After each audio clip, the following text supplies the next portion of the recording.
Southwest Florida, welcome back. I'm here with my good friend, Charles. You've seen him around the community for many years.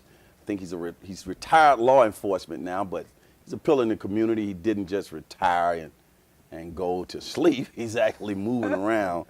And that fabulous museum that we have over there in Clemente Park, the Lee County Black History Museum, part of the Lee County Black History Society.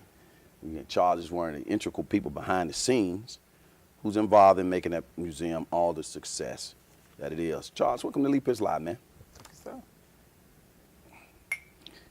Good to get you here. Now, you are the, let me get this right on my notes here. You are the vice chairman of the Lee County Black History Society. That means that, like, you're vice chairman at the meetings you have, huh? Yes, I'm on the board of directors. Of course, our chairman is Jared Eady, who couldn't be here today, so I'm filling in for him. He does a great job. So I'm the vice chair of our board. Yeah. Jared will be there next month when we come out to the Black History Museum to tape some shows, I'm sure. Of course. Good friend of mine. Yeah. Does a great job. You guys have a nice team over there. It's not that large, but when I look at people who are part of your team, your board, solid people. I don't need you to know everybody's name, but call a few names so people understand the magnitude of some of the people who work with you. Well, first I would call Ms. Donna Denson, who happens to be my third grade teacher. Taught me right here in this building in third grade. I know, we shouting you out. Yeah. She's a historian of the board, but she's one of the original founders of the Lee County Black Society. Ms. Kelly Lawrence also sits on the board. Also Harry Myers, one of the founders. So we have some 3 founders I say actively involved in our board. Of course, Jared Eady, our chairman. We have our secretary, doing blank with names, I don't know why. Is that Betty? Betty was the secretary. Betty actually works as our office administrative person that kind of takes care of our daily operations. She does an outstanding job. And she takes it seriously, too. She knows where everything is in there. Yeah, does an outstanding job. So, but we have a nucleus of a great group of board members that actually does a great job. Great. Just to share something on television that you may not be aware of, and I don't know if I told you that when I came into the museum. And way back in the early days in the 90s, I was a part of the board. Schedule didn't permit me to continue to do it once I became famous. Just kidding, man. Just kidding. But anyway, some of the furniture that's in the museum, in the administrative room, when I was working at First Union Bank, and I was working with Janice Cass and all of them on the board. We had some furniture that became available, and we donated it to the museum. So it's kind of cool when I come in there, I still see the conference tables and everything. Yes. And so I got some history there. I just want you to know I earned my stripes. Yes, you do. Now when you look at that park, Clemente Park, in the heart of Dunbar community, it is a beautiful park. A lot of landscaping and renovation has taken place there. When you see that park, and of course you remember what it used to look like, what do you think? What does that send to the community in terms of its beauty? Oh, it's a great location. I think the fact that the city invested what they did into that park and that location, it's I think one of the prettiest parks in this county. Everyone says that. Being born and raised and knowing that it one time was a nursing home for the elderly, that's what it was. And then we finally got it, the county turned it into a park, and then the city, of course, with the annexation, got it and actually stepped it up. So it's a beautiful park, though. I love it. Yeah, so hopefully next month, we may tape some shows outdoors, or we may tape them all on the inside or the outside. It just all depends. The park is going to be in the spotlight again, and shortly with the tree lighting ceremony, a 35-foot Christmas tree. You did it last year. I don't know if this would be the 2nd annual. Tell us about that. Yeah, this is actually our 5th Holiday in Park event. Okay. This is our 2nd annual year that we're actually going to have that tree, along with another thing we use on this is called a window wonderland event. We're actually going to have some other events. We actually stepping it up. We're going from a 1-day event this year to a 5-day event.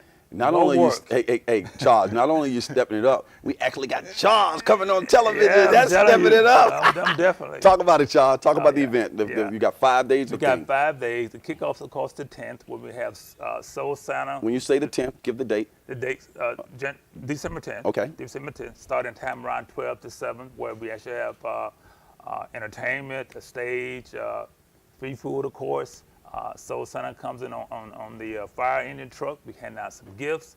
As soon as it gets dark, popped the light up last year. I think the mayor actually popped the switch for us, and the trees gets illuminated, get lit up. That's on the 10th. That takes place. On December 12th, they're having like a community concert where we have a bunch of groups come out. Community churches are actually going to band in and sort of have one sort of solid group that's going to come out and do some. I think that's do nice. some carols during the Christmas Like time. an all-star, That can different also choirs. Kind of, Cornerstone Ministry is kind of putting that together to do that piece of it. On December 14th, we're going to have like a youth-oriented entertainment, utilizing the stage at the same time, say from 6 to 8, a couple of hours, they're going to come out and do some entertainment for us. And on December 16th, it's going to be movie night. We want to show Frozen, have some popcorn. City's got this huge screen that they use that's just beautiful. So we're going to have that on that night. And then, of course, on December 17th, we're going to the goal is to try to have maybe a snow mountain. We're still working on trying to get the funds for that. So we might end up having this a snow machine, not quite sure. But the goal is to try to push out the event. That time is going to be between 12 to 4. So those are 5 days of events at the park in our community, hoping that everybody can come out. It's free for the public, so come out and have some fun. I'm so glad and honored that you guys are doing this, and I'm even more excited about our television show, Lee Pitts Live, being a partner with the museum, because my goal with this television show is to connect to organizations like the Lee County Black History Society, a society that is such an integral part of our community, doing such an outstanding job of documenting the history of our community as well. Exactly. Now, I know you, when I come in here, you guys are really, really serious, and you do a great job in the museum there, Williams Academy. Yes, sir. We got a couple of minutes left. Talk to our television audience about the Lee County Black History Society Museum and what it represents in the community. Oh, it's just outstanding that this community still has that building. Of course, if you just know some of the history, we're actually located on this property. In 1995, there was some conversation about actually demolishing the building. So a group of ladies got together, actually raised funds, got it moved to the park, and then started raising funds to get it revamped. You were part of that history. That was a school, right? It was a school. It was the first. It was a school that black people attended in Southwest Florida. Exactly. Actually served 3 counties. I mean, if you lived in Charlotte or Collier County, you had to be bused here to actually attend that school building. So it represents some great history. So this building that we're here in now came after that school. This is Dunbar Community School, which was the old Dunbar High. Then we got a Dunbar High School over there. So that's the first Dunbar school. Williams Academy was the first school that was actually built here to serve with African American kids. Outstanding. Exactly. Great history. Man, well, you guys are doing such a great job. Again, the week starts when? December 10th. December 10th from 12 to 7. Clemente Park. Clemente Park. People can go to that website for more information. Exactly. It sounds like everything is free. Everything is free. Everything is free. We need some more sponsors. If we want to sponsor, help us put on some of these events. We're having like a Christmas tree, a event where you actually can buy a tree, sponsor a tree, and we actually purchase it for you. Group can come out and decorate it, those kind of things. But it's going to be a great event. It's non-profit. Everything's tax deductible, folks. Thank you, sir. Charles, always good to get you on the show. Thank you, sir, very much for being here. Keep up the good work. Yeah.